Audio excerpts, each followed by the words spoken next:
Hello friends, मैं हूं आपके सामने गौरव मेघलानी। इस वीडियो में अब हम डिस्कस करने जा रहे हैं कि अकाउंटिंग की सब फील्ड्स कौन-कौन सी हैं। इस टॉपिक को हम ब्रांचेस ऑफ अकाउंटिंग या टाइप्स ऑफ अकाउंटिंग्स के नेम से भी जानते हैं।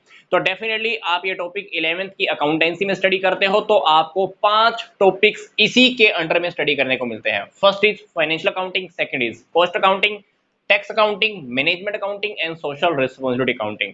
तो फाइनेंशियल अकाउंटिंग ऐसा समझ लो जो आप 11th में स्टडी करते हो।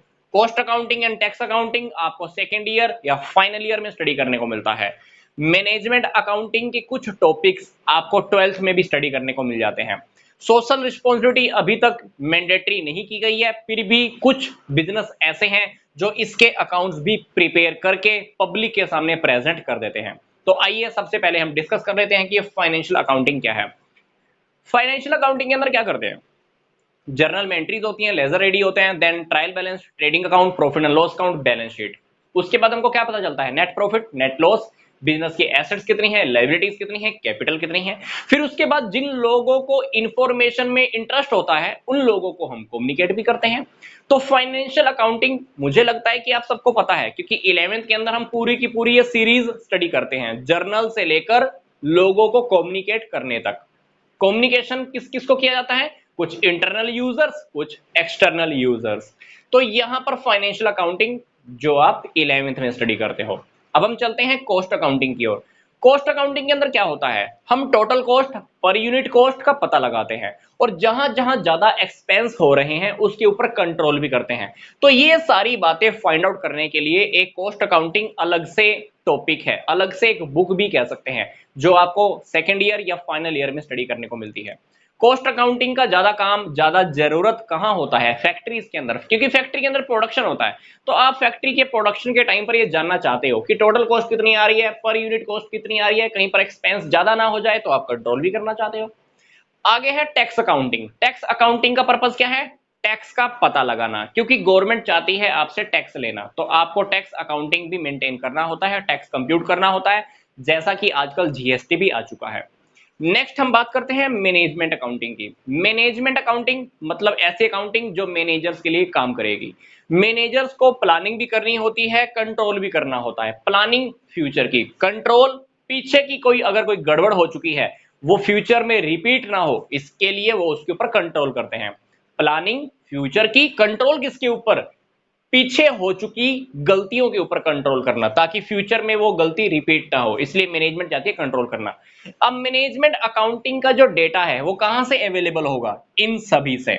मैनेजमेंट अकाउंटिंग के अंदर क्या आता है? Comparative statement, common size statement, break even point, trend analysis, cash flow statement, fund flow statement, ratio analysis. तो कुछ टॉपिक्स आपको मैनेजमेंट अकाउंटिंग के 12th में स्टडी करने को मिलते हैं। तो मैनेजमेंट अकाउंटिंग के अंदर कौन डील करता है? मैनेजर्स डील करते हैं, फ्यूचर के लिए काम करते हैं, कंट्रोल करने का भी काम करते हैं। तो मैनेजमेंट अकाउंटिंग टिकी हुई है इन सभी के डेटा के ऊपर। अगर ये डेटा हमारे पास अवेलेबल है तो मैनेजर्स बहुत अच्छे से डिसीजन ले पाते हैं। अदरवाइज मैनेजमेंट अकाउंटिंग के कुछ टॉपिक्स आपको सेकंड ईयर या फाइनल ईयर में भी स्टडी करने को मिलते हैं, तो आप चाहें तो वो देख लीजिएगा। आगे है social responsibility accounting. Social responsibility accounting की आजकल जरूरत बहुत बढ़ती जा रही है, डिमांड बढ़ती जा रही है। क्यों? क्योंकि हम सब कुछ सोसाइटी का यूज करते हैं। हमारे पास नौकरी करने के लिए लोग कहां से आए? सोसाइटी के लिए, सोसाइटी से आए। पैसा हमने कहां से लिया? सोसाइटी से लिया। पानी कहां से लिया? सोसाइटी से लिया। बिजली कहां से ली? सोसाइटी से लिया। जगह कहां की यूज की? सोसाइटी की। नहर का पानी आया? सोसाइटी का। सब कुछ सोसाइटी का यूज कर रहे हैं। तो सोसाइटी के लिए हमारी बताओ जिम्मेदारी हुई या ना हुई? बिल्कुल ही। तो सोसाइटी को हमें यह बताना होता है कि हमने कहां कहां पर फैक्ट्रीज लगाई, कहां कहां पर हमने लोगों को नौकरियां दी, हमने इन्वायरमेंट को पोल्यूट तो नहीं किया, हमने प्रोडक्ट सेफ्टी से अवेलेबल कराया कि नहीं कराया, प्राइस हमने कितना रखा है, क्या हमने कस्टमर को सेटिस्फाई किया कि नहीं किया, हमने प्रोडक्ट की क्वालिटी कैसे रखी, हमने प्रोडक्ट की क्वालिटी कैसे रखी। तो ये सारी बातें हमारी रिस्पॉन्सिबिलिटी के अंडर में आती है, जिम्मेदारी के अंडर में आती है, क्योंकि हम सबको सोसाइटी का यूज कर रहे हैं, तो हमें सोसाइटी को कुछ ना कुछ रिटर्न गिफ्ट तो देना ही होता है। तो इसीलिए सोशल रिस्पॉन्सिबिलिटी अकाउंटिंग की डिमांड आजकल बढ़ती जा रही है। तो सोशल रिस्पॉन्सिबिलिटी अकाउंटिंग के अंदर हमें ये सारी बातें मेंशन करनी होती है कि भाई मैंने इतने लोगों को नौकरियां दी हैं, मैंने पोल्यूशन नहीं फैलाया, मैंने वहां का रख रखाव किया, मैंने पब्लिक के लिए फ्री में हॉस्पिटल खोल दिया, मैंने प्रोडक्ट सेफ्टी से अवेलेबल कराया है, मैंने प्राइस कम रखा हुआ है, मेरे प्रोडक्ट की क्वालिटी इतनी अच्छी है, तो that is social responsibility accounting. तो ये थे हमारे सामने 5 टॉपिक्स जो किसके अंडर में थे, अकाउंटिंग के अंडर में। ये सारी अकाउंटिंग की सब फील्ड है। तो वीडियो खत्म करने से पहले मैं आपको बताना चाहता हूं, आपको इसी वीडियो के डिस्क्रिप्शन बॉक्स में कुछ इंपॉर्टेंट प्लेलिस्ट के लिंक दिए हुए हैं, तो आप चाहें तो वो भी देख सकते हैं। मिलूंगा मैं आपको नेक्स्ट वीडियो में। यहां तक का वीडियो देखने के लिए आपका धन्यवाद।